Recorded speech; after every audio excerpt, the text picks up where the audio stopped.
Hi guys, my name is Ashimian. Yes, yes. Hi Maru. My name is Akshay Viyu. I completed my undergraduation in computer science.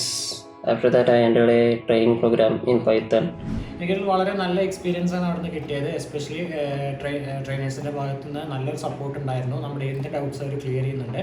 At the training time, I got a lot of projects that helped me to improve my skills, and at the training time, the tutors helped me to clearing my doubts. Overall, the experience was very good. Even server side வந்து பார்த்தீங்கன்னா 9:30 night 9:30 நம்ம message பண்ணாலும் reply பண்ணுவாங்க. Python, react, digital marketing എന്നിങ്ങനെയുള്ള 2024 trending കോഴ്സുകളാണ് ആൽട്ടോസ് technology നിങ്ങൾക്കായി offer ചെയ്യുന്നത്. കൂടാതെ തന്നെ ഈ കോഴ്സ് പൂർത്തിയാക്കുമ്പോൾ ഗ്ലോബലി റെക്കഗ്നൈസ്ഡ് സർട്ടിഫിക്കറ്റും ലഭിക്കുന്നതാണ്. കൂടുതൽ ഈ കോഴ്സിനെ കുറിച്ച് അറിയാൻ വേണ്ടിയിട്ട് താഴെ പറയുന്ന നമ്പറിൽ കോൺടാക്റ്റ് ചെയ്യുക.